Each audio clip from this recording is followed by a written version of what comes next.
We're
back. Welcome to Vendée Radio. I'm joined today by Michael, who also has gone by the name of Jonah of Nineveh.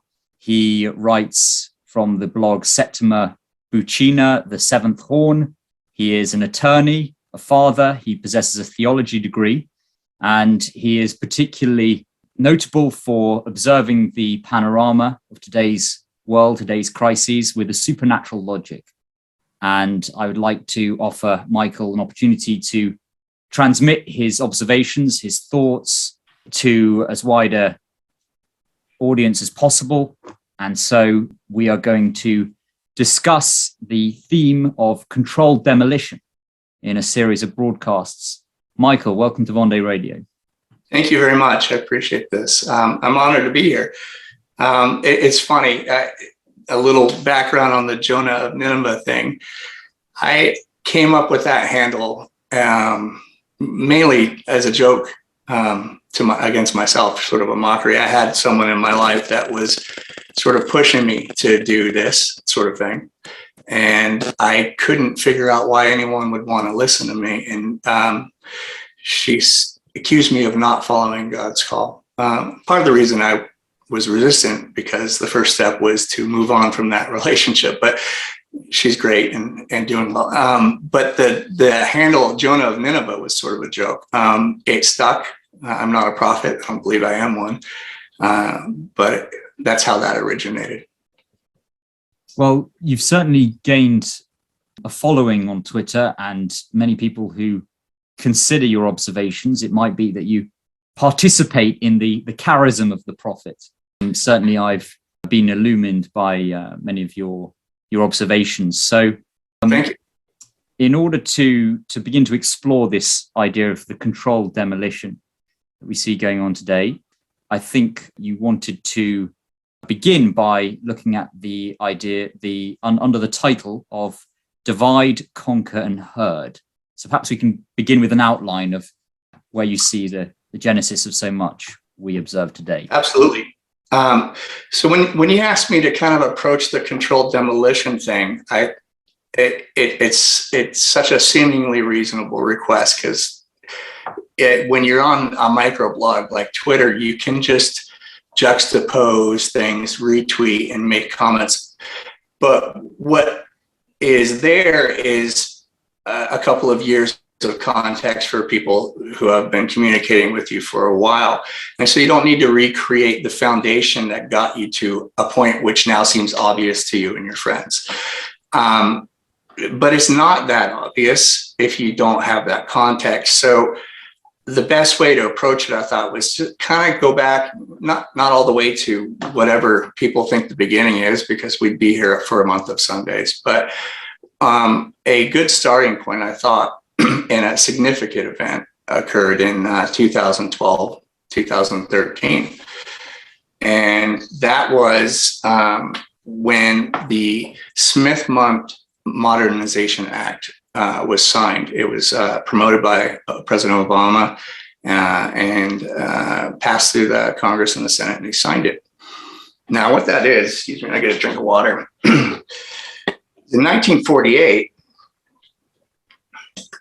the Smith-Mundt Act was written allowing the Congress and the United States government to employ propaganda methods abroad, but prohibiting them from propagandizing American citizens at home.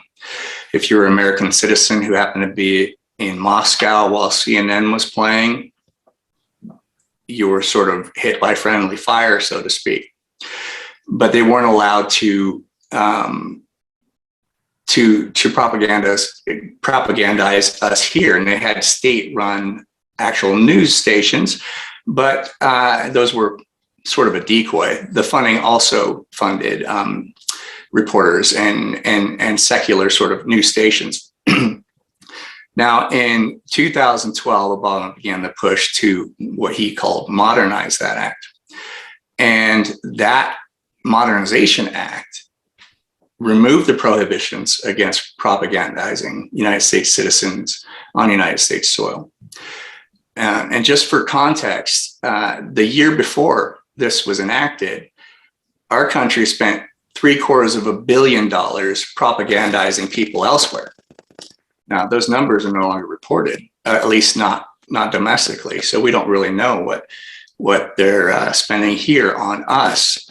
But what we do know now is that it's perfectly legal for United States government propaganda to be disseminated through news media, through social media, which is explicitly mentioned, and not only disseminated, but to have government actors disseminate the information, like Anderson Cooper, or perhaps even Tucker Carlson. I don't know. I'm not making an accusation, but it could be, it could not be. You don't know.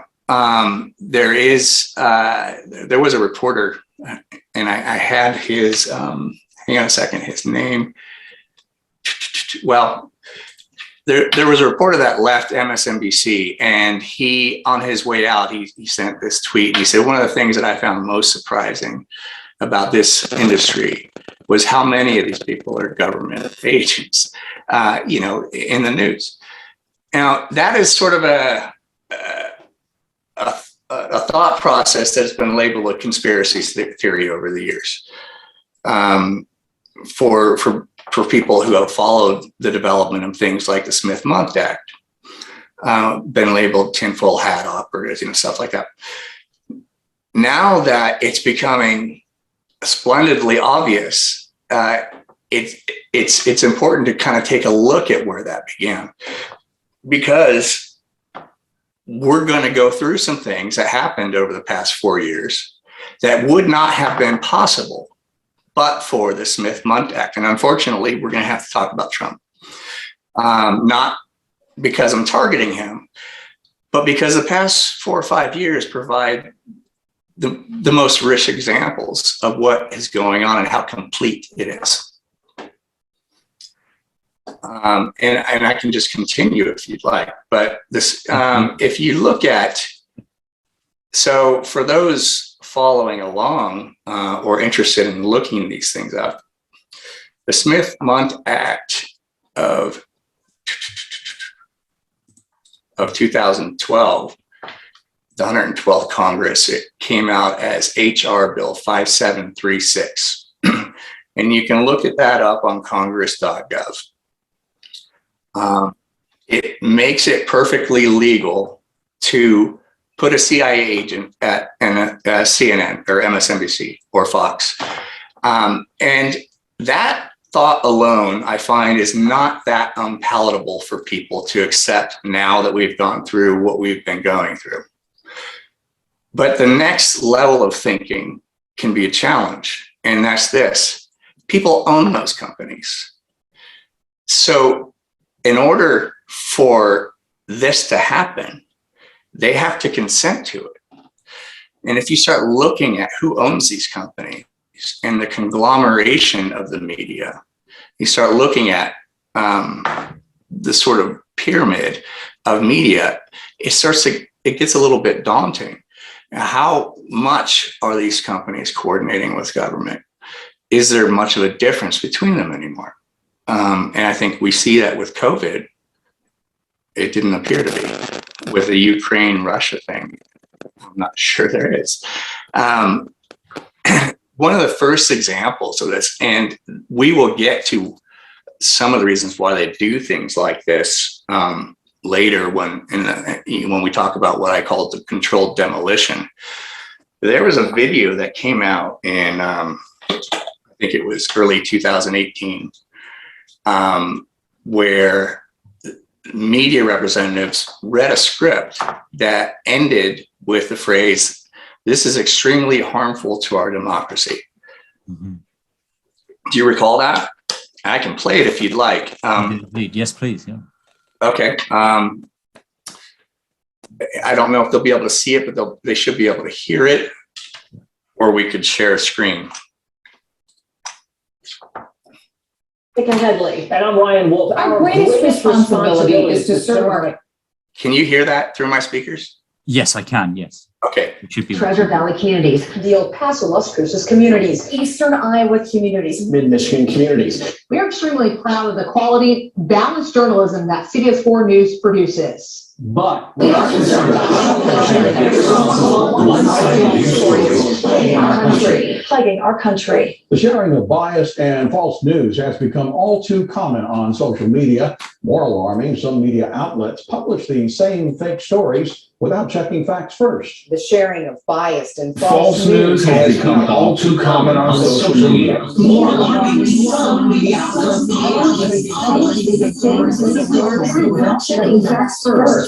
Unfortunately, some members of the use their platforms to push their own personal bias and agenda to control exactly what they need. And this is extremely dangerous to our democracy. this is extremely dangerous to our democracy.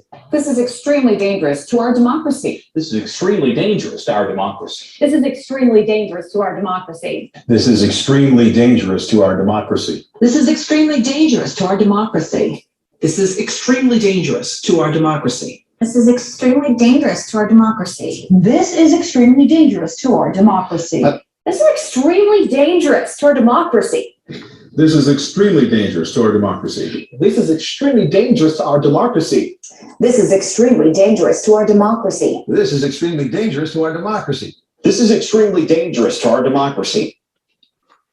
Okay, so you get the point. Now, that script was read, I forget whether it was a Saturday or a Sunday. And this video came out of some guy's basement by Monday or Tuesday and proceeded to get millions and millions of views. Now, there's a couple of things going on there. One, did some random guy search out these 50 or so channels on YouTube and find this clip? I guess it's possible, and put together this well-produced video, 2-minute long video, or minute 36 seconds, and have it take off like that organically?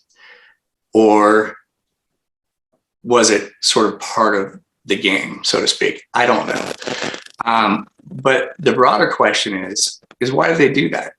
Do they really think we're that stupid that we wouldn't notice that they were reading the same script all over the country? And the answer is, of course not. They wanted us to pick up on it.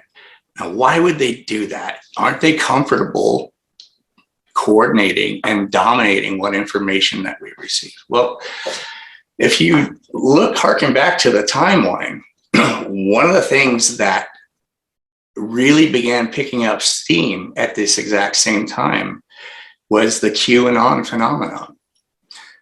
And Q's, one of his greatest weapons, is a brilliant, I mean, everything about Q was brilliant, unfortunately. One of his brilliant slogans or mantras was, "These people are stupid." And what did that do? It convinced people who actually may not be very smart that they're smarter than the people who have been dominating the narrative, politics, finance, and the world for decades, and gave them the courage and the pride to kind of own the libs. And so this is sold as they accidentally expose themselves, that they're coordinating, and you can't trust any information out there except for me. I'm Q, and I have Q source intelligence access. And, think what you want about Q, and I have some strong opinions about Q. One thing is irrefutable. He was a government employee, and he had access to Trump. That was sort of the vetting process I and many other people went through before they would even give him the time of day. That much was pretty clear. What his goal was not at first. But, he pushed the Trump messianic stuff, and he's the savior of mankind. And there's a whole white hat coup going on, attempting to install Trump as president. And so many of these things were counter narratives and layered to really cloud thinking on, well, if elections are rigged, how did Trump get in?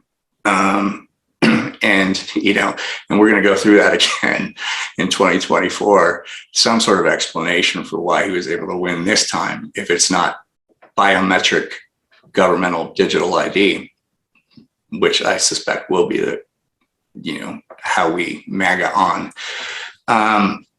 But that was coordinated, timed perfectly to give Q a huge shot in the arm, to give Trump a huge shot in the arm. And the phrase fake news is born.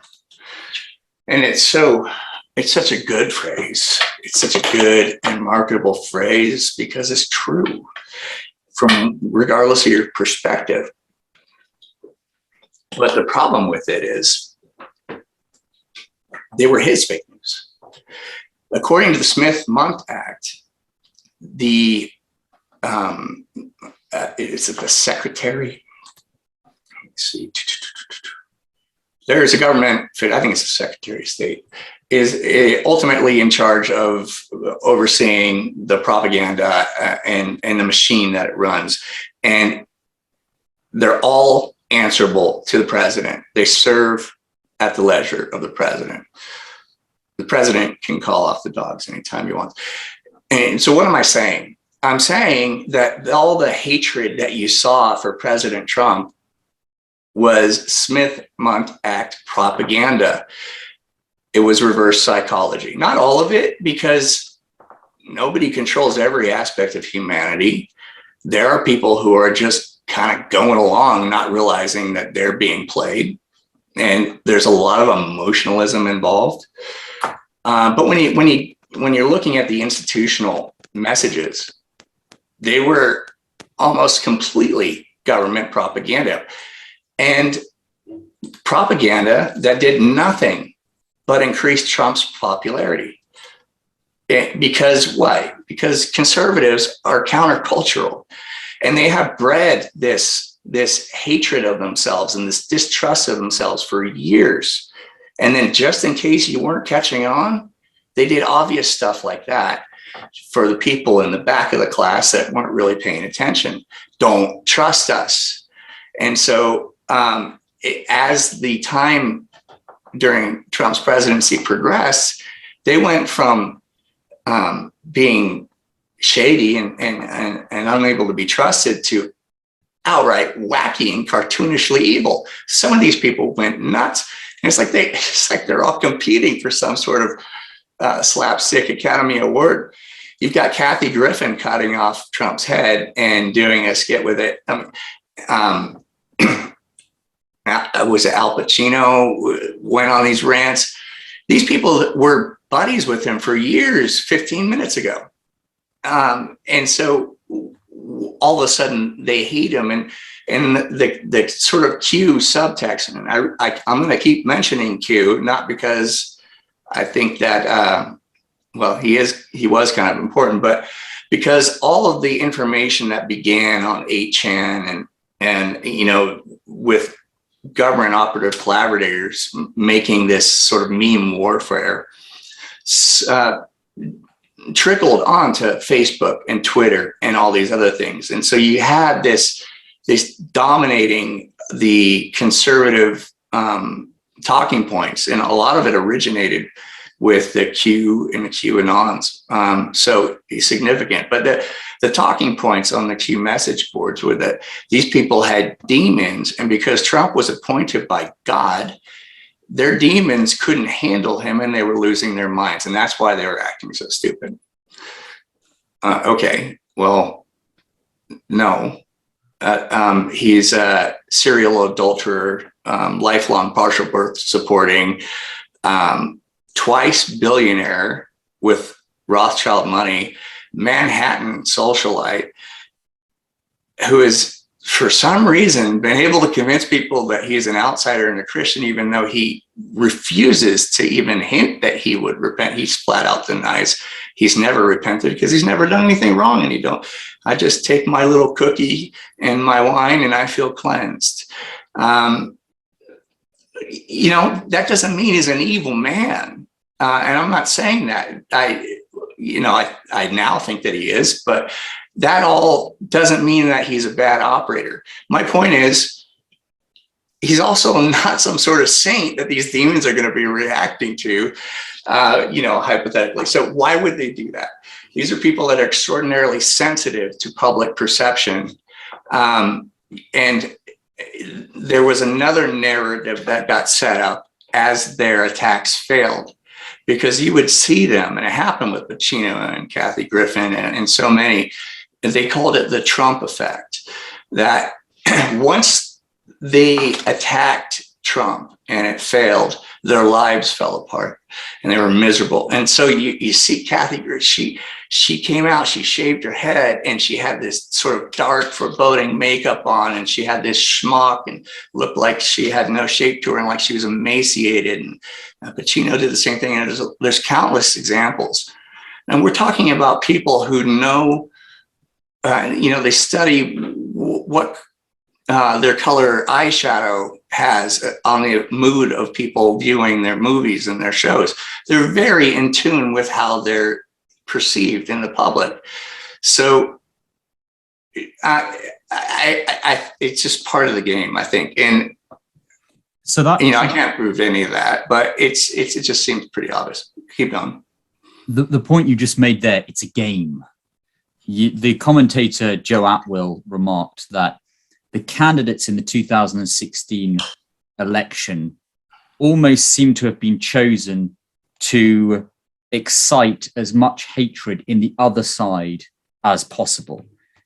Absolutely. Clinton and all of her background and many evil actions and her whole sort of schoolmom persona, antagonizing conservatives, and then Trump's misogyny and bombast and various remarks antagonizing liberals, so that people would be invested in the two-party dialectic. That video clip you played about this is dangerous to our democracy, it's about keeping people within that cave, looking at the shadows on the wall, chained up, thinking that there is a reality to this theatrical production, so that when something like COVID comes along and there is bipartisan, uniparty support for tyranny, people still labor under the delusion that they are in fact living in a democracy where there is choice, and not looking at the meta purpose of that dialectic, which is to keep them invested in this materialist paradigm. Yeah, and it's a trap. It's a thought trap, and you can see it. I was sort of excoriated last election for suggesting that people not participate in the federal elections. I was called a baby-eating Democrat. And any vote that isn't for Trump is for the Democrats. Well, that's a trap. There's really no difference between the two. But we'll get into voting later. I'm getting ahead of myself. If I had any belief that elections were still real, I would say that they ran Hillary against Trump to ensure his victory, because the woman is absolutely horrid and hated. And I have an opinion on this massive MK Ultra sort of psyop that the entire world is experiencing and has been experiencing the past several years. In my perspective, in my opinion, the real target is conservatives. Now that there's 30% of people that they're never going to convince. There's 30% of people that they might, and there's 30% of people that'll follow them blindly off a cliff. So the target is in the middle, and sort of reasonable, rational people. They lure them very cleverly. They're not going to be able to convince me of anything anymore. They used to, and I'm not their target. But nice people who maybe not are really plugged in, but hold the same values that we do, they are very vulnerable. People in my community who I care about quite a bit, I mean, my own sisters, they're falling for every, piece of bait that they put in front of them, poor things. And it's exhausting. They're on a adrenal fatigue roller coaster. It's clever. There's so much. There's obviously, we'll never be able to summarize all the tricks that they do, but some of the most important ones we probably could. And the next one will be adversity marketing. This thing, and it goes right along with this reverse psychology that they're doing with the media. Next, you have, we've got to control the counter message as well. So let's get some people who sound like our target, who sound conservative, but maybe really aren't thinking all the way down the road or controlled, controlled opposition, or people who don't get all the way there to the issues that they're really trying to conceal. And that's the sort of alt media crowd, right? And we saw this cancel culture thing start to happen. And sometimes it's real, but let me start this out by explaining, if they don't want you to see something, you're not going to see it. You'll just get memory hold. They ignore what they want to go away. They attack what they want you to see. And so when you have a video be deleted off or banned from YouTube, so it'll get uploaded, whether it's, a COVID narrative or a Trump narrative, gets uploaded. There's so many examples, gets millions of views. And then YouTube suddenly becomes offended and, gives the channel a strike and bans the video. And then suddenly everybody gets a text at home. Share this, it's getting banned off of YouTube. And you go and you look on YouTube, and 3,000 people have mirrored it or copied it and are uploading it. And they're all now getting millions of views of the same video. And it's suddenly reproduced like a gremlin in a swimming pool.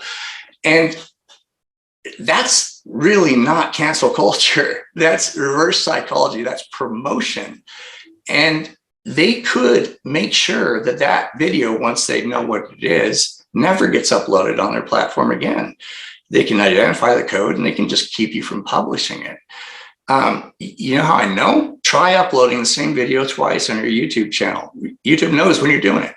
And it's not hard. It's not hard for them to do. So what are they doing now? They're promoting something. Alex Jones gets kicked off Twitter. All of a sudden, Alex Jones's content is shared 10 times more than it ever was on Twitter, including the link to his website. And he's making more money and his message is getting out. There's too many examples to list. So that is what I call adversity marketing. They did it to Q. And all of the QAnons claimed that they were being shadow banned and suppressed and this and that. And if you look before they cleaned house, which they wanted to get rid of all those messages before the next election, because people are Looney Tunes, or at least some of them are.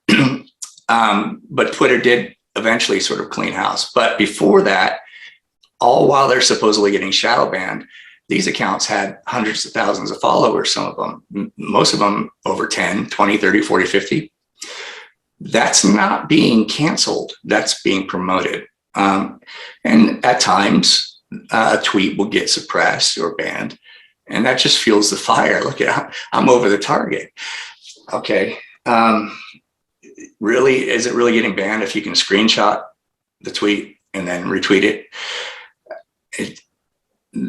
The whole "these people are stupid" mantra made QAnons stupid, and it made them stop thinking, because they thought that everything they were doing was just reaching for low-hanging fruit, when in reality they were being manipulated really brilliantly, frankly. But it's not complicated. It's just reverse psychology. And so what happened? What happened was you had these conservatives and Republicans who, after two Bushes, Clinton and Obama, were browbeaten. People who were desperately sort of holding on to conservative values and the fact that they're pro-life, and and in social circles, sort of feeling apologetic about that, because it was okay to vilify conservatives. It was okay to vilify Republicans. And even Republicans thought it was okay. Well, yeah, thank you, sir. May I have another? I have Democrat friends. I have liberal friends. I have homosexual friends. There's all this sort of hedging that people did to try to justify their existence as a conservative. Please like me still, even though I'm a conservative. They were browbeaten. And I'm not saying everybody was like that, but you all know somebody like that. And then along comes Trump, and he's sort of outrageous and bombastic. And he's suddenly saying the things that we wish the Bushes said, and making promises that we've just wondered why nobody would ever do it. And suddenly he's saying he's going to do it. I'm going to defund Planned Parenthood, and, end abortion, get conservative justices in. And in tandem, you have QAnon on the message boards, really sort of scandalizing people with horrific crimes against children that Democrats do. And well, both parties do it. Maybe Democrats do it more, probably. But that was the emotional bait. And this is all very MK Ultra, by the way. And especially when you start getting into imagery or descriptions of horrific practices. And so you're getting a tandem emboldening and then an outrage. And the outrage. As well. Pardon? And traumatizing as well. Absolutely. Making people feel very despairing, so that there's nothing they can do about it. Yeah, or what can we do about it? And the trauma-based mind control, especially when you're dealing with somebody who wants to be masculine, somebody who wants to be a man that does something meaningful, and then traumatizing them in that way and convincing them that how they exercise their need to be masculine and virtuous is to make memes and stay on this message board and sit back and let Trump handle it, because he's going to handle it. Don't worry. And I'm not being sarcastic. That was the message. So it was setting up for what we saw next. Now, I wasn't following how they were firing up the liberals, on the other hand, as much during this time. I was watching with fascination how they were turning a sort of mousy yet stalwart people into aggressive, openly in your face, not apologetic conservatives, back when Trump was still pretending to be conservative in 2018. 17. And they slowly started bringing it to a head, with the whole, so you got to save the babies, jail the pedos, and they had liberals, and I'm convinced of this, especially with the media, because it's rooted in the Smith-Mundt Act,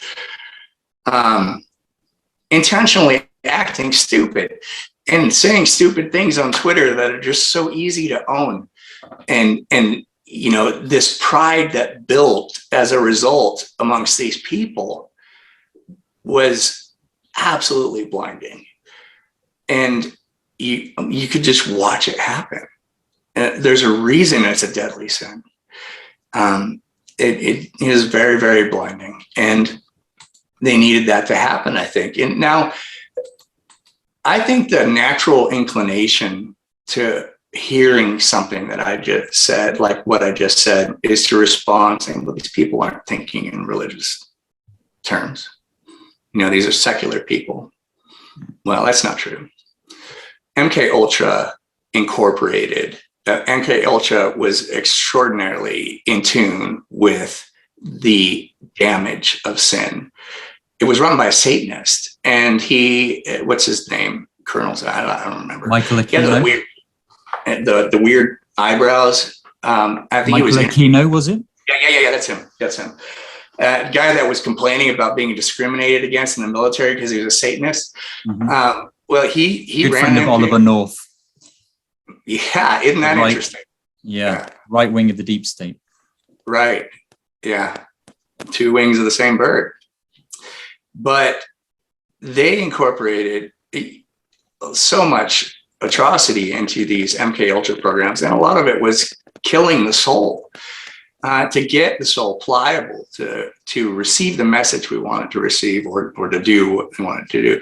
And MK Ultra wasn't really for some sort of Jason Bourne kind of operative. Now, maybe they use it in that way, but all that 50, 60 years of study, the purpose of it is we're seeing it right now. And we're seeing it. Why do you think they had the COVID ticker numbers running all day long on the news for you? That is trauma-based mind control. I'm sorry, it is. And this nonsense about morgues being filled and plague ships, empty plague ships off the coast of New York and San Francisco, ordered by Trump. That's all trauma-based mind control. But it didn't begin there. You've been seeing it all along. And on the Q message boards, everything from posting images of farm injuries to things even worse. I had to write a code to block the images because the images were interfering with my ability to access the Holy Ghost, because I had to guard myself as a Catholic there trying to help some of these people. I could not look at what they were looking at, and they were looking at it all day, every day. That's MK Ultra. And it's intentionally spiritual. So when I say something like that and you say, well, these are secular, well, maybe the ones are, but this originates with a very spiritual integration, intentionally. That's my response to that.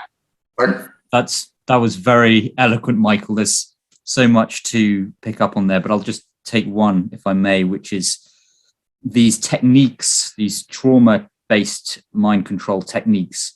My friend, Dr. Jesse Russell, remarked on the use of hypnosis by so many of these media outlets, these commentators, these public figures with occult origins, as you've identified. And you just look at the way Shannon looks in the camera, looks at the audience, the repetition of these platitudes. You had one there, interacting with your average, I hate the term, but normie of either shade today.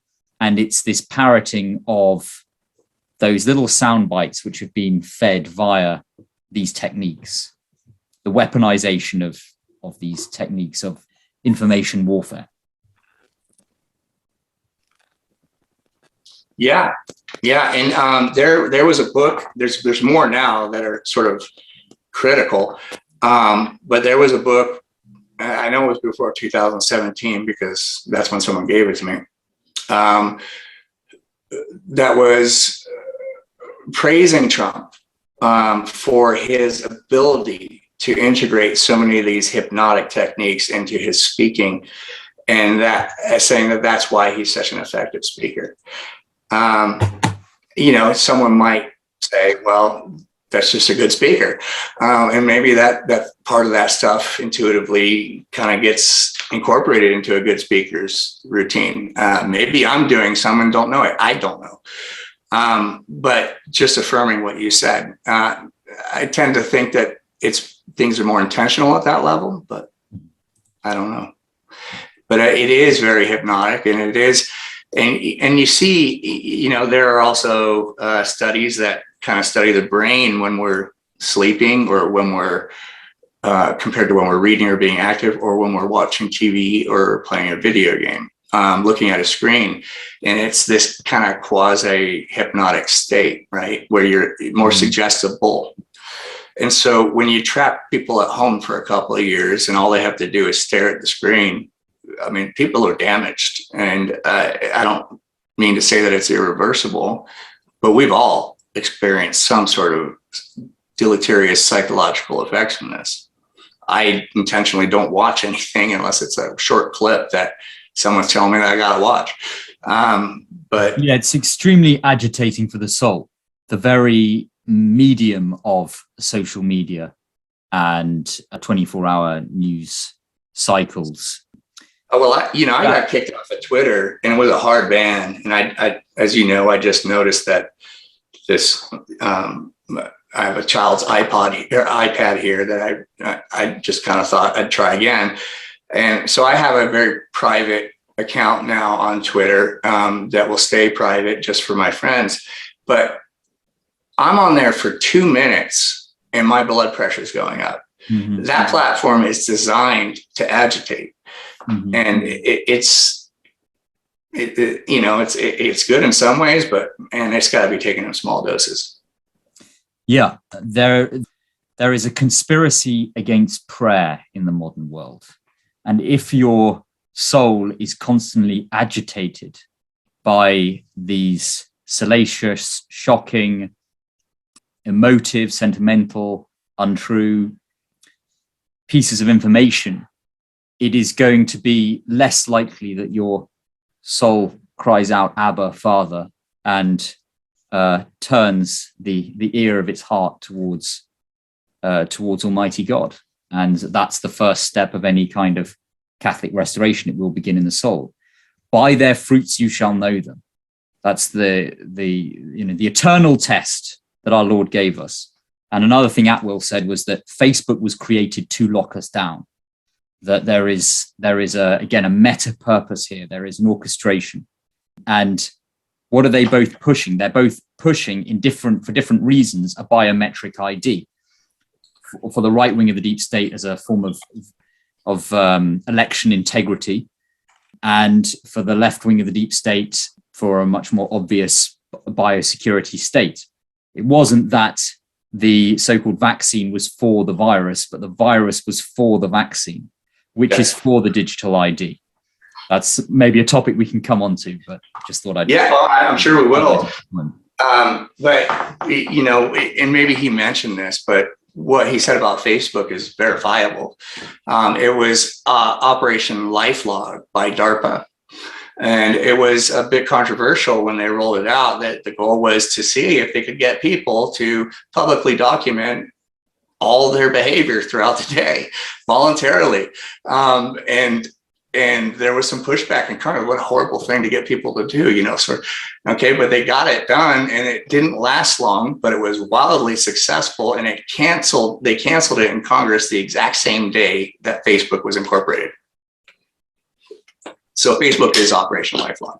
And, people are saying things that they shouldn't say in public on all of these platforms. But to your point about prayer, because frankly, all this stuff is important, but it's really not that important to me compared to the prayer aspect. But you're absolutely right. When you came to know me on, under the Jonah of Nineveh handle, Prior to that, I had canceled all social media for, I think, 5 months until the Amazon incident, and spent all day, trying in unit of prayer. I mean, I was in adoration for hours and hours every day. This is not to brag or, whatever. My point is this: when I got onto social media, logistically, that was impossible, but also practically, it became less and less.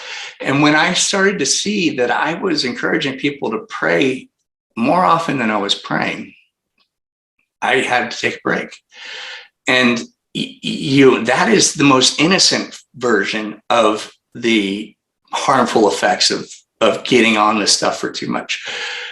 But there's worse, and it is intentional. It's this outrage media, this scandalizing people. And I always sort of cringe when I begin to talk about something like this, because I remember in the 80s and the 90s when some priest scandals, for example, would come to the fore. And I was told by my family, talk about it because that scandalizes the people. It scandalizes the faith. And there's some merit to that depending on the circumstance. We're not in normal circumstances, but there's still some merit to it. So, but I kind of cringe because that's the gut response for a lot, especially Catholics. Well, what if I want to be outraged? We should be outraged. There's such a thing as righteous anger. Yeah, well, if you have a balanced soul and if it's a little bit more than righteous, if it's a little too far, guess what? It becomes sinful. And you have a situation where you're stoking your own pride by justifying your anger and calling it righteous. And before you know it, you begin to hate. And so these people don't care if you agree with them. They don't care at all. If they can get you to hate or to feel despair, they win. And that's the long and short of it. Or stop you praying. Simple as that. And yeah, as you say, the very medium itself attenuates, diminishes attentiveness, which is necessary for prayer. And unitive prayer, forget about it. You can't do it. You can't do it while you're on social media. I've tried, and it's work. Okay, Lord, should I say this really? It's difficult. So, if there are saints in the world today, I guarantee you, they're not spending more than a few minutes a day on social media. Yeah, I shouldn't give it a benchmark, but a limited amount of time anyway, right? So, should we continue? Yes, please. Or did you have some more? I thought you had a few things that you wanted to mention. Well, really, just to pick up on a couple of very erudite observations you made. The fact that the mainstream media's monopoly on information dissemination has been noticed more and more by people. And so there is an attempt to subvert, to manipulate the alternative media as well. The point you made about the links to intelligence agencies, a lot of good research has been done on this fact, the link of Anderson Cooper to the CIA, the background of someone like Tucker Carlson is quite interesting. He's a total blue blood, but everybody is, so many baits and switches, I like him. The problem is that so we're going to talk about tribalism, but they get you to like these people very much because they're like a bull. And, maybe you would be friends with some of them, but they're going to lie to you. That's their job. There's a phrase that the government coined called limited hangout. And it was, I forget which president, a situation where, Nixon, I think. I think you're right. Watergate scandal, yeah. Yes, it was. That's right. And it was going to become public. And the question was, how do we control that? Well, we can expose, I'm being random here, 90% of the scandalous information and withhold the 10% that's truly damning, sort of thing. And if you follow the Watergate scandal, you can imagine what that 10% is. There's all kinds of theories. One of them is pretty bad, but I don't know. But that's the gist. Q is a limited hangout. It's a perfect limited hangout. The other example of a perfect limited hangout that was extraordinarily effective was WikiLeaks. WikiLeaks is a classic limited hangout. And the information that they release, and I'm not saying this is not true, by the way, folks, it may be true. The information they release may actually be factual information, or it may not. But the point is, they intentionally release this really scandalous and juicy information, about Hillary Clinton, about this, about the pedophilia, about all this stuff. And Q had a heyday with that. I mean, people were spending hours and hours and hours. People are still searching WikiLeaks. And what they don't realize, or they don't ask the question, what's not there? This is supposedly a data dump into a Democratic aide's thumb drive for which he got murdered, but somehow got it to Julian Assange, right? Not curated, supposedly. It's a data dump. Okay, what's not there? There's nothing about Israel there. There's nothing about COVID there. There's nothing about Trump there. There's nothing about vaccinations there. There's nothing about anything that's really, really destroying us right now there. Things that people will admit if you approach them separately, that this is a coordinated government psyop. Okay, if it's a coordinated government psyop and it's global, don't you think they've been planning it for more than a couple of years? Why isn't that in the WikiLeaks dump? You can tell it's a psyop. It's a limited hangout, and it was very well curated and cultivated. And the outrage about it was great. It gave the adversity marketing that I've been talking about. Even Julian Assange. I don't mean to laugh because I honestly don't know what's happening to that man. I suspect he's on a beach with a couple of other people that, somewhere, but I don't know. I mean, maybe he is being victimized. They're not against throwing their own under the bus. They're not. And they can do that because they always have a worse consequence in store if the person, tries to talk. It's not hard to imagine that these politicians who you thought were going to protect your rights might have got an email of their kids at a bus stop, before the COVID scandal. It doesn't take that much to get a good man to shut up if he has children. Yeah, a metaphor that, again, Dr. Russell used was that of the safety valve, that there is a one-way conveyor belt to the Antichrist system. And to pacify and subdue people into accepting that, occasionally there has to be a pressure valve release through the various, give the examples that you've given. So like a truck rally. That it can just continue in that sort of inexorable direction.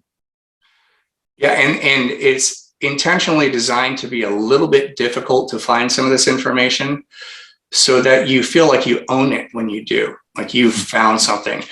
And there is an overarching theme on all of this that I don't know that we'll be able to touch on with justice and do it justice, but throughout all of this, they're training people to be Gnostic in various different ways. You've got people that who people are trusting, and they know damn well they shouldn't trust them. This is the real basic from why, because I can feel that he's good, and the Holy Spirit is guiding me, or with information being true or false, or what. So much of it is based on these people will literally say the Holy Ghost is telling them what's true and what's false. It's not grounded in fact or sound thinking. And as soon as you remove the ability to for a person to follow the consequences of facts and the chain of events, a logical conclusion or a result, as soon as that goes out the window, anything can be anything. And the opposite is true too. If you have people saying such and such can't be true because this would be the end result. These governments can't all be working together. Otherwise, we would already have a one world government. And that can't happen. I haven't seen any logos. Well, they're all working together. You'll admit that, most people admit that, and they don't follow through with the results of what that means. If you've got, excuse me, just for 1 second here, every single government on the planet, including supposedly our fake enemies, participating in a coordinated psyop to inflict tyranny, psychological torture, kill their own citizens by proxy in the hospitals, locking them down, putting them on house arrest, and contriving food shortages, and then telling them that they can't buy seats. I mean, it could go on and on and on. The marketing programs that came out from the United States were the same that came out in China, in Russia, in Iran, in North Korea, all of our fake enemies on schedule. Yep. That doesn't happen organically. And you don't have that without having a government that each branch of is accountable to someone somewhere. So that is the sort of thing, I said that, it's sort of jumping ahead, but I use that as an example. That's something that's so big that people can't accept it. So the result is they can't see that these governments are working together, because that would mean what I just said. And that's too big. That's too big for their head to get around or for them to accept. That's a lot of people anyway. Every single institution above a certain size has been captured by the revolution. Corporations, the human element of the church, the courts, hospitals, medical facilities, education, universities, obviously political establishments. There is nowhere that has not been co-opted. No, and what you said is a very big thing. And so it's true. And you can document it and track it, and you can discuss its origins, and you can discuss the origins of the origins, if you're really not worried about getting deleted. But the fact is that it's true. I don't have a problem accepting that anymore. What I have a problem with is people who do accept that, at least vocally, but then do not think it through. Because they'll say something like that 1 minute, and then they're falling for the next charismatic idiot on YouTube or Twitter that has some sort of rebellious theme or hopeful theme. I mean, my goodness, someone sent me this mock Nuremberg trial in Europe. These people it's just a bunch of citizens. They set up a whole room like a play, and they were pretending they were having a Nuremberg. They call it the People's Court, and they were operating under common law principles, right? Because they don't understand how anything works. And that video made the rounds. People actually thought this was something. No, it was a show. It was a play. And the people in it were saying wonderful things, but it wasn't meaningful. It had no traction. It wasn't going to do anything. And you're never going to get the mafia to prosecute the mafia. It's just not going to happen. The Supreme Court has been captured by Freemasonry, and this is documented for decades and decades. Now, I don't know how many are Freemasons now, but we had religious liberty kind of stuff. There was 8 out of 9 justices were Freemasons. The presidents who appointed them, Freemasons. This is one of those hot button terms that you have, you run a risk when you say the word Freemason. People that are sort of low information conspiracy theorists want to write you off. They're just old men in a lodge, or, not everything is caused by the Freemasons. Not everything is caused by any particular group, unless you are talking about Satan. But to dismiss the Freemasons as the middle management of the New World Order is folly, because that's exactly what they are. And they have binding oaths. So when you get involved in that, you got to, one of the mantras that they give you in both in my graduate business program and in law school, and it's just false, is that conspiracies break up. The more people that are involved in a conspiracy, the quicker it falls apart. That's demonstrably false. Otherwise, there would be no military secrets. Otherwise, Freemasonry wouldn't exist. There's so many things that we know that's just false. Now, if you're talking about, and the fact that we have conspiracy to commit as a add-on crime in every state in the country, shows that it's demonstrably false. I mean, it's a crime, to a conspiracy to commit murder, to fraud, all, whatever crime you can think of. If you conspire to do it with somebody else, that's a conspiracy to commit. So to say that all conspiracies fall apart literally denies reality. And it's an interesting thing that somehow, that I've heard, and I think I've read, that the CIA coined the term conspiracy theory as a weapon. And it makes sense to me, because the notion that conspiracies don't exist it's just really, it's really weird. It causes an insane type of thinking. So if it can't be a conspiracy, what's going on here? And so it's kind of like, there's a thing that happens with the brain when you take one decision factor away from an analysis. The sort of opposite example from what I'm trying to say is when you're dealing with someone who has suicidal ideation, one of the ways to get them past that is to get them to tell themselves to remove suicide as one of the options on how to respond to this crisis. You can whine and hate yourself and life and everything all day, but don't let your brain go there. You just remove it as an option. And it takes effort and time, but once that decision point, that possibility is removed from their thinking, their brain opens up and other possibilities that they never could think of begin to blossom. And they never could think of them because that one was in the way.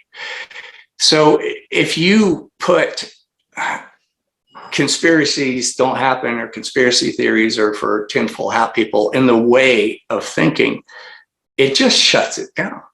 It shuts it down. Everything's possible in this, well, not everything, but it's possible. And not everything is conspiracy. But massive conspiracies exist. How can you explain the past 2 years? It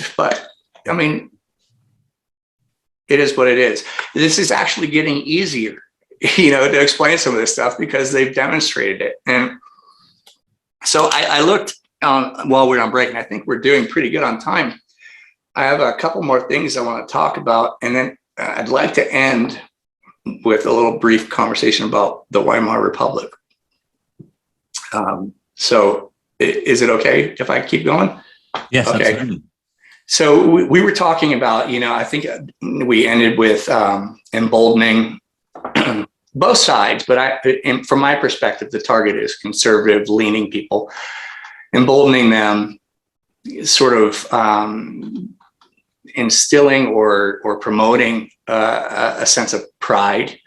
One of the things that human beings, I don't know if it's a need. I think it is, but I'm not a psychiatrist. But this sort of desire to belong. And And everybody kind of wants to belong to something, to somebody, to some group, to have some purpose. And that's a need that our faith fills, that you and I as Catholics, that is filled by our faith and our church, especially when things are going well. But I think it's a need. And so when you give people who have been feeling ostracized by society this sense of belonging, that also is very powerful. And then a sense of purpose. Got to share this message, got to spread this message, got to fight for Trump, got to fight for the babies. And we'll see a few more things that they were encouraged to fight for. But that fight, that is, why are they doing this? Why the division? Why the adversity marketing? Why all this stuff? And we're about to get to it, and I'll show you why. And to simplify it and to be cute, it's divide and conquer. And ultimately, out of chaos comes order. But they emboldened people on both sides, and then they gave them plenty to argue about, and sort of watched what happened. Before you know it, you've got Antifa riots, right? All over the country, and Acme bricks that are waiting for them when they show up. This guy dies, and police misconduct or not, I don't know. There's so many things about that. I'm not going to open up that can of worms. But within 72 hours, there were riots in I can't recall, but I think it was like a dozen cities in the United States. And there were literally Acme bricks waiting for some of them when they got there. That's supposedly organic. These people have to get places, and the bricks have to get places, and all this stuff has to be coordinated and organized in advance. I'm not saying they knew an exact date that they were going to roll out, but they were ready to roll out into multiple cities. And you've got people exposing that some of these people are from outside the country, and President Trump pretending he can't do anything about it. And it's interesting because citizens are seeing that interstate crimes are being committed. You've got people coming from across state lines to commit crimes, to incite or participate in a riot. And some of them are not even United States citizens. That's all federal stuff. You can send in the FBI and shut it down in about 15 seconds. Right. But no, he didn't do it. He didn't want to do it. They have addresses, they have bank accounts, they leave paper trails. They bought flights. No federal investigation whatsoever. They use the instruments of interstate commerce, putting them into federal jurisdiction, meaning telephone calls, emails, banking, flights.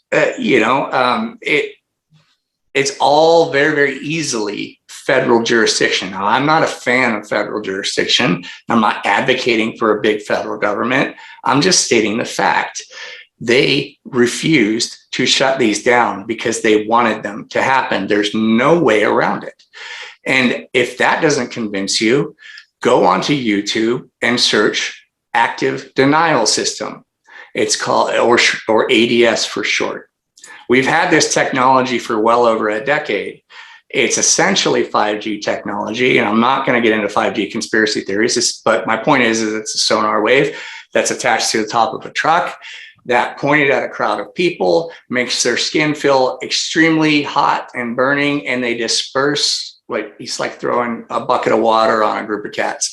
They all run, or lights, whatever. You can't resist it.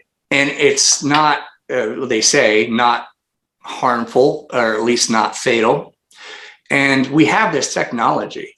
There was an LA prison, I think it still has it, the active denial system for prison riots. It breaks it up like that. Nobody needs to get hurt. You don't need riot gear. You just turn on the ADS. They have it. They didn't use it. They wanted the riots. And you can see the level of absurdity in people in these events. If you didn't know that, the riots that occurred in Washington, D.C., President Trump turned off the lights in the White House and leaked a rumor that he was hiding in the bunker. Are you kidding me?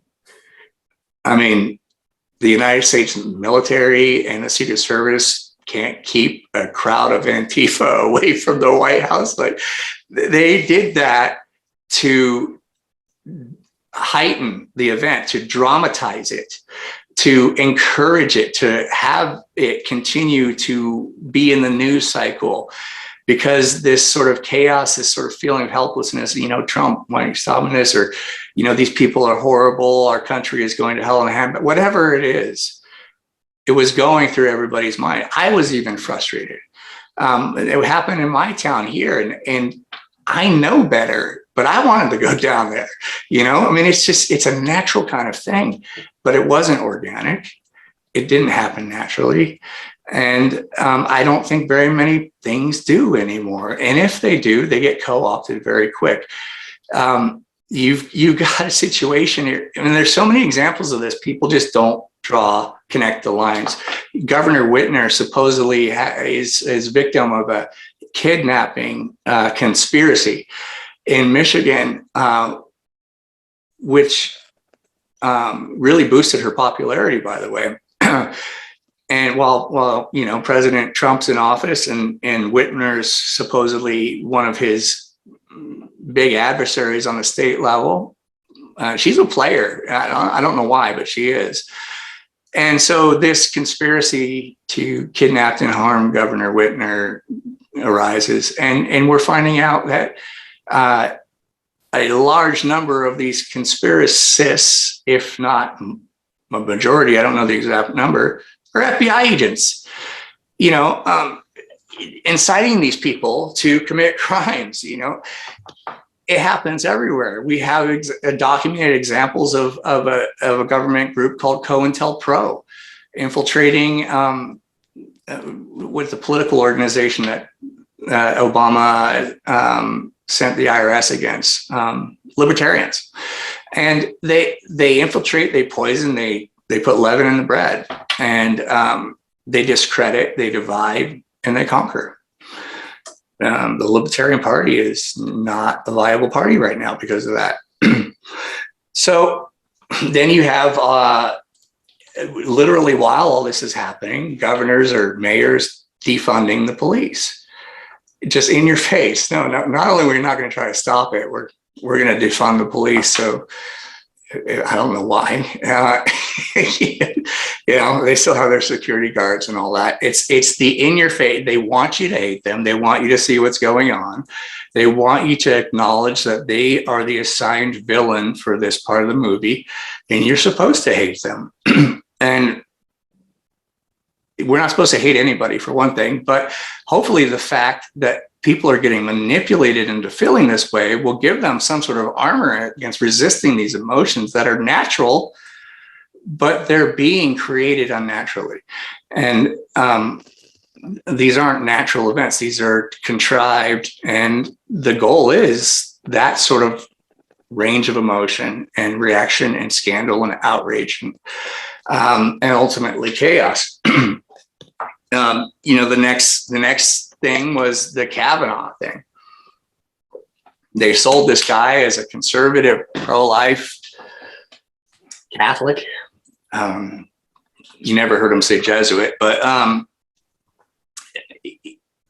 Kavanaugh, people really got mad at me for this one. And it's the same with Vigano and Trump and sort of all. People get upset when they get a little hope in an individual. It feels like you're attacking them if you inject some reality into that picture. And to a certain extent, it's just almost not even worth attempting on some things. But I did with Kavanaugh, because Kavanaugh is one of the swampiest swamp rats that are out there. The guy was in the Bush White House. He was involved in the Vince Foster murder investigation. He tanked that. With Clinton and Vince Foster, you're not American, so maybe you're not aware of that, but that it was alleged that Clinton, either, had this guy Vince Foster murdered, and there was an investigation. He was involved in that, and that went nowhere. So then he's involved in the impeachment of Bill Clinton, which, looking at it with the eyes that I have now, I don't think was ever designed to go anywhere. He got prosecuted for lying about sex instead of sharing, state secrets on the phone during sex. Just none of it makes any sense, but he is involved in taking that. He gets rewarded for that by getting a White House counsel position under George W. Bush. And we have 9/11, and lo and behold, within a couple of days of that, or a very short time of that, the Patriot Act rolls out, and it's thousands of pages. Come to find out that he was very involved in its drafting of the destruction of the Fourth and Fifth Amendments. He gets rewarded for that by with a First Circuit seat, which is largely to be considered the feeder for the Supreme Court. It's in Washington, D.C., the First Circuit Appellate Court. And they get really interesting and influential cases, which is why it's kind of a feeder for the Supreme Court. He proceeds to spend his tenure on the First Circuit continuing to destroy the Fourth and Fifth Amendment. This is a guy who, there was somebody who called Florida. It was about an art deal. And the people in Florida with whom he was speaking, I think they were speaking French. The government wiretapped him, listened in on his conversation without having any probable cause and a warrant to do so. And they ended up not prosecuting him. And Kavanaugh said, well, no harm, no foul. And they thought, he was speaking French, so it could have been an international terrorist thing. And no harm, no foul is not the standard. It's, did they violate the Constitution by tapping a citizen's wire, invading their privacy without due process, or exigent circumstance, whatever the standard may be for the particular scenario? And they completely violated his rights, and Kavanaugh didn't find that to be troublesome. In fact, all of the Fourth and Fifth Amendment stuff, he was hired at the Supreme Court to continue to destroy the Fourth and Fifth Amendment and the continuing militarization of the United States and the federal government. And he was painted as this pro-life Catholic who was being persecuted by the Democrats because Roe v. Wade was at risk. And he's just not. The guy's admitted in the past he would never overturn Roe because of stare decisis, because of precedent, which is the most absurd thing that a potential Supreme Court justice could say. If precedent was binding always, we'd still have slavery in this country. It makes no sense, but they had this huge,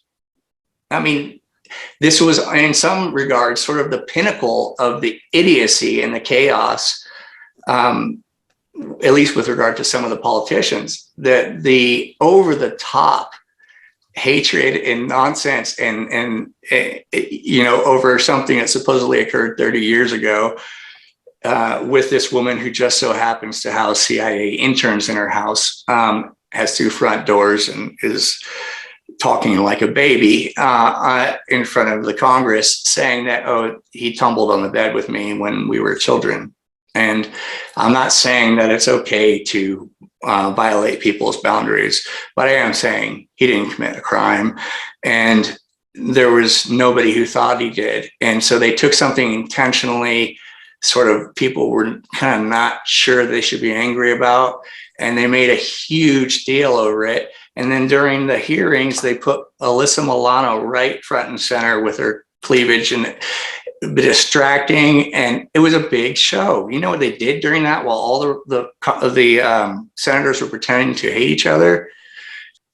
A slip through FASB 56. Yeah, and a black, maybe we're saying the same thing, a black budget with a unanimous, a bipartisan Congress, Senate, and Trump signed it. And nobody said a word, about this thing. And I wonder what that was funding. Have you read it? Yeah, so Catherine Austin Fitz mentioned this. FASB 56, Federal Account Standards Advisory Board Statement 56, Trump approved, authorizes the government's use of secret accounting books on a permanent basis so that the US Treasury can be looted endlessly to finance black budgets projects for perpetuity. Yeah, that's the man of the people right there. Let me slip in the right to perpetually keep what we spend your money on secret from you, which is probably why you don't see any Smith-Mundt Act funding numbers after a certain time. And what were they funding? COVID was just right around the corner.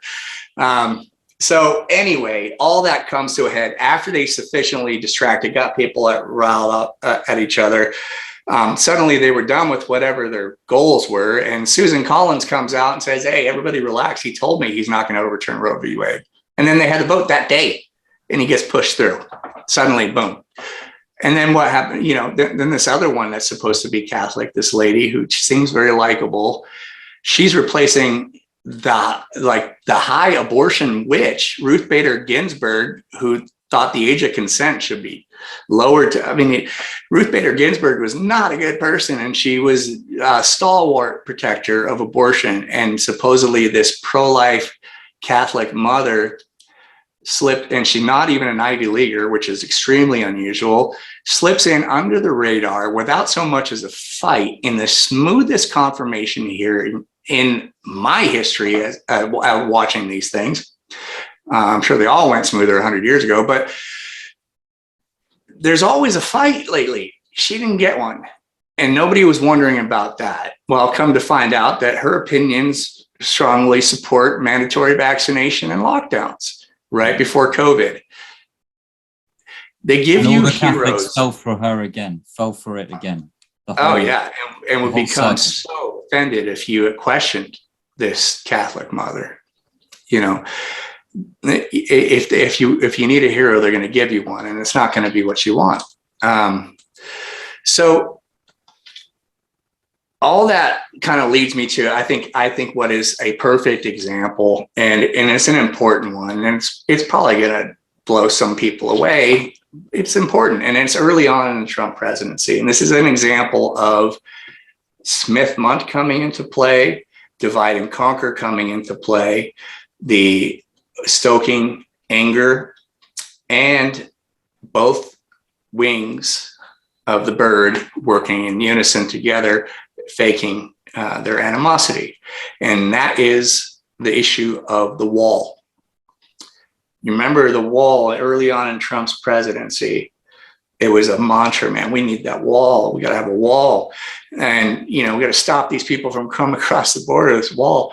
And you'd have these caravans, these Soros-funded caravans, conveniently slow rolling all the way up to South America with new shoes and iPhones, and 3,000 of them. And everybody was focused on those things. And these enemies of Trump doing this awful stuff while actually boosting his ratings exponentially. And nobody's pointing out that 3,800 people a day are walking across the border under this guy. No, focus on South America, the slow rolling caravan.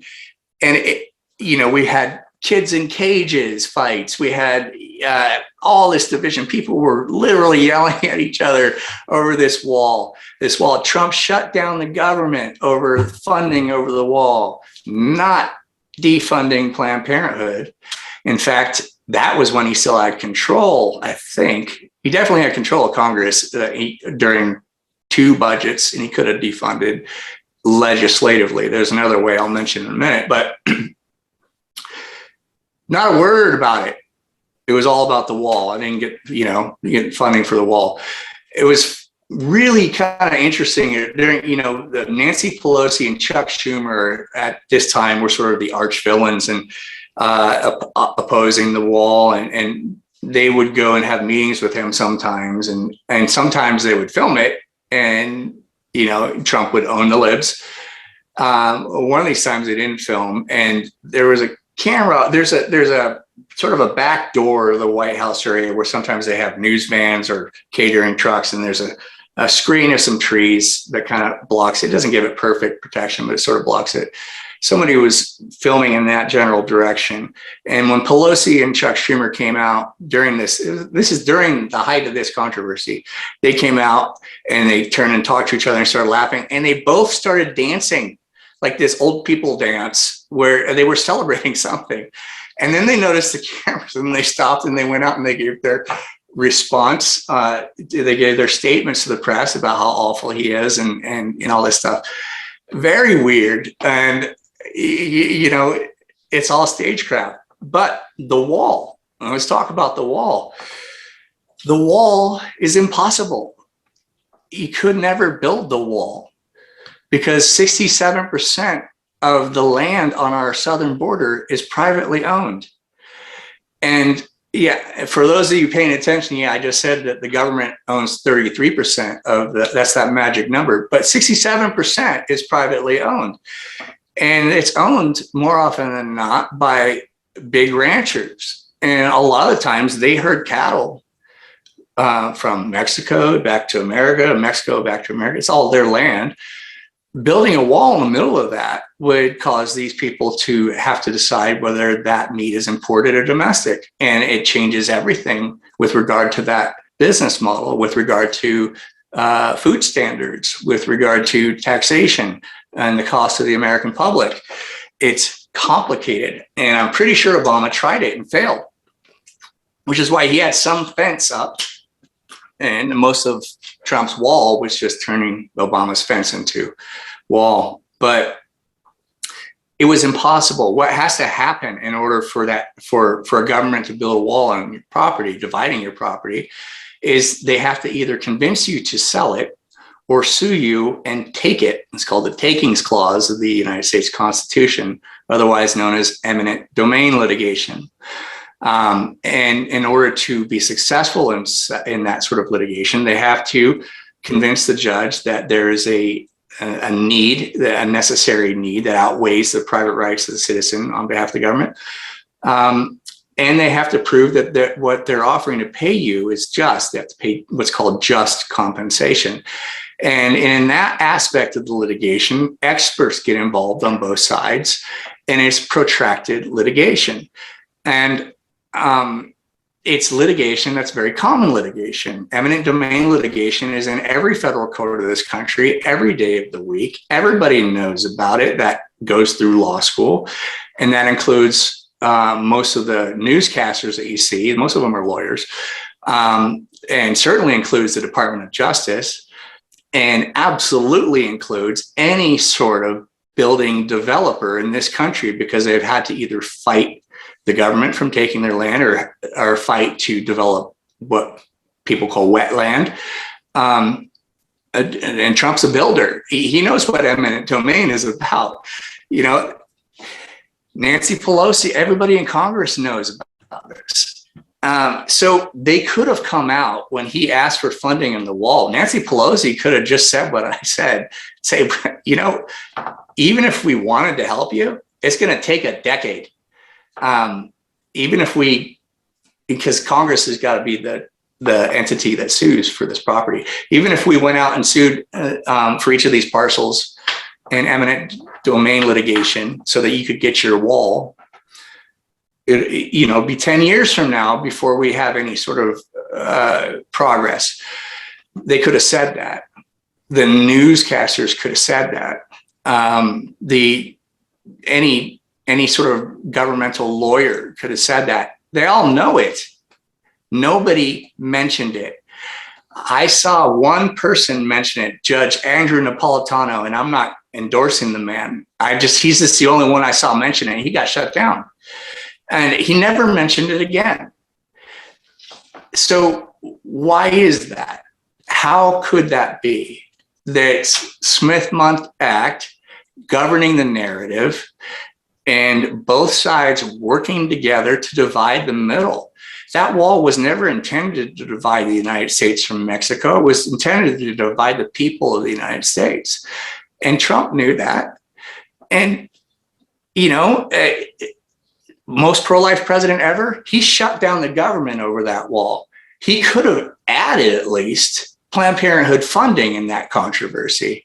As a matter of fact, even when he didn't have control over Congress, all he had to do was refuse to pay. The Congress makes the laws, the president enforces them. That includes, technically money kind of runs through his office and funding some of these things. He could have refused. And Congress would have had to take him to the Supreme Court, or he could have gone to the Supreme Court saying, I refuse. And I think you need to review whether or not it's constitutional to require taxpayers to fund baby murder. It's that simple. You just have to refuse. But he didn't do it, and he never wanted to. What we got instead was him coming out in this atrocious talk about how Planned Parenthood helps a lot of women, breast cancer and whatnot. So anyway, that's kind of deviating. The point is, the wall is a really great example of this whole machine working together to divide the American people. And it worked really well. People were really upset about that.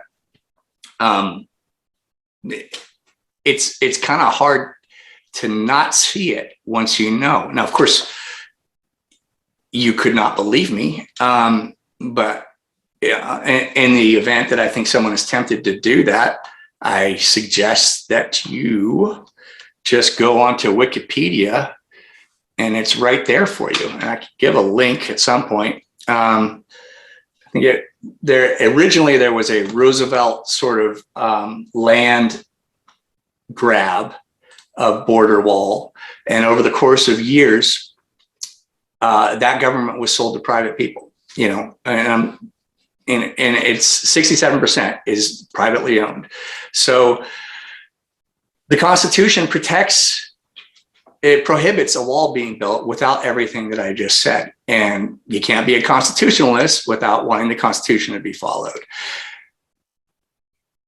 That's all there is to it. Now, I think this is, we're going to run long here, but I want to kind of close with the Weimar Republic sort of thing. I think you know where I'm going, don't you? Everything that I've just described, it's a little familiar. And if you don't know history, you won't know that. And let me start by saying, am I saying that this is all coordinated to be a repeat of something that already happened in history? I don't know. Maybe. But the fact, you're gonna have to make up your own mind on that. I have strong suspicions on that, but I don't think that you asked me on to give my suspicions of things that I can't prove, or at least give some sort of probative information about. But that is the Weimar Republic. For those of you who don't know who that is the government that was created, I think, after World War II in Germany. World War One. World War One. I'm sorry, in Germany, in between world wars, and it was a republic. Let me lay the groundwork for how that republic arose. We've got Germany losing the First World War. Interestingly, their media was telling them that they were winning up until the day that the world ended. A lot of German people were surprised that they lost. And German people, at least the ones I know, and historically are some pretty great people, some of them, and conservative, trending towards conservatism, at least when I was there. Again, this is just my experience, but I think there's some history to back it up. After World War I, and Germany got sort of humiliated, we had the harsh financial penalties of the Treaty of Versailles, because, let me just skip that. The loss was a shock to them. Their media told them they were going to win. They lost. And then suddenly they had these financial penalties. And then in 1928, the Wall Street crashes, and Germany was, I think they owned a lot of American debt. And so that hit their economy really harder than a lot of other European economies. And so what happened, whether by coincidence or planning, this Weimar Republic sort of degraded into hedonism. And I don't mean hedonism like, you know, the roaring 20s that you see on, you know, black and white movies. I mean hedonism like similar to what we're seeing now. You had cross-dressing, you know, strippers. You had suddenly gay brothels sprouting up in areas where they're not accustomed to that. One of the big scandals was a law passed that allowed companies publicly to market contraception, and that was particularly scandalous to the German people. And they started having condom dispensaries all over the place, and things really got bad. And there was a lack of men because a lot of men died in World War I. And so you had a female, I wouldn't say dominated, but very female oriented government, civil authorities. There was a lot of feminism involved well before its time. And again, a lot of those women are probably really good people. But the fact is that there was a very feminine switch, and it was rather abrupt after the war. There was the feminism, the moral corruption, open homosexuality, he-she burlesque shows, porn, drugs, alcoholism, and weakened police authority. They didn't have money to fund the police. And you had these situations where either due to lack of funding and training or by design, and I think there's probably both, but I don't know, high profile, wealthy criminals were getting off scot-free, and they were parading it in front of the people and getting them outraged. And so you have this silent German majority where for, I suppose, a decade or so, are getting scandalized by this hedonistic, chaotic minority with immoral nonsense, corrupt police. You had police that wanted to do a good job were quitting because they couldn't. And ultimately, there was this animosity between the public and the police because the average Joseph was thinking that the police was their enemy. When I suspect in reality, some of it was just hard when you don't have the proper training to arrest in a manner that will result in a prosecuted crime. It's so easy to get out of a legitimate crime if the arrest is bungled or if the evidence gathering is bungled. And I don't know what the rules of evidence are over there, but I suspect they have them. And so that's kind of what happened. Some of the police were bad operators, and I'm sure that's the tone that was being set. So, excuse me. With police lacking the power to do their job and some police being corrupt and all being publicized. So you got moral degradation, frustrated and outraged populace being dominated by depraved liberals, injustice being flaunted in their faces, and economic collapse. What did that give rise to? That gave rise to the German people demanding the iron fist.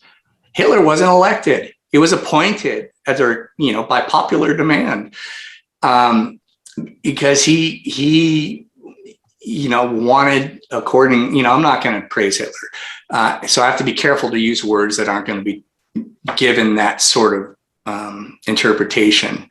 But his message was that he was going to drain the swamp, so to speak, and give the Germans 1,000-year Reich.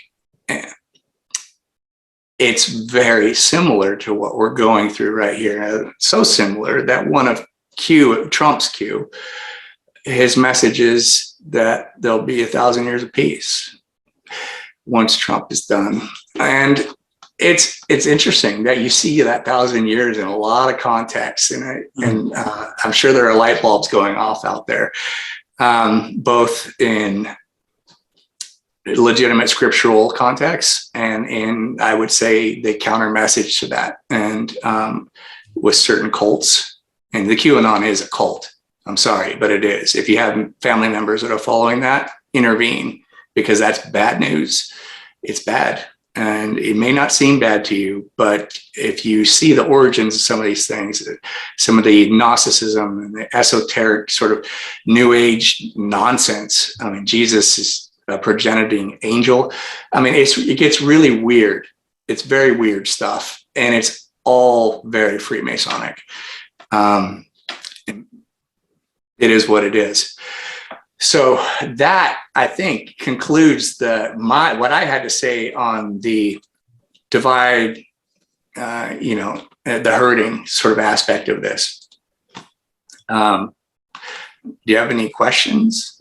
There's so much. I'm sorry if I missed. There's some important points that I've missed, and there's an overarching.